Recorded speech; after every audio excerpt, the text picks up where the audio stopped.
લ્યો માધાતા પેડા ખાવ, હું પાસ થઈ ગયો. માતા બાપા તમારો છોકરો નપાસ થયો છે એટલે નિહાળેથી ક્યાંક ભાગી ગયો છે. હે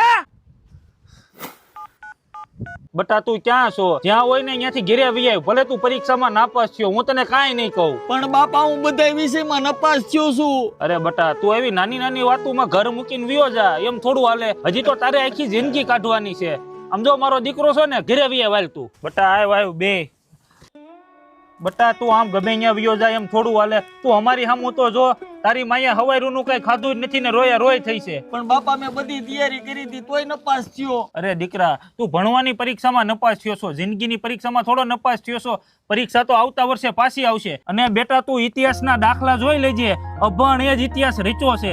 અને મોટા ભાગના બિઝનેસમેન અને ઉદ્યોગપતિઓ ઓછું ભણેલા જશે. આવડત આપણામાં હોવી જોઈએ, એટલે આપણે ગમે એ કરી શકીએ. અને બેટા તું મુંજાઈ હુઈ ગયો, તારો બાપ હજી બેઠો છે. લાય ઉભો થા.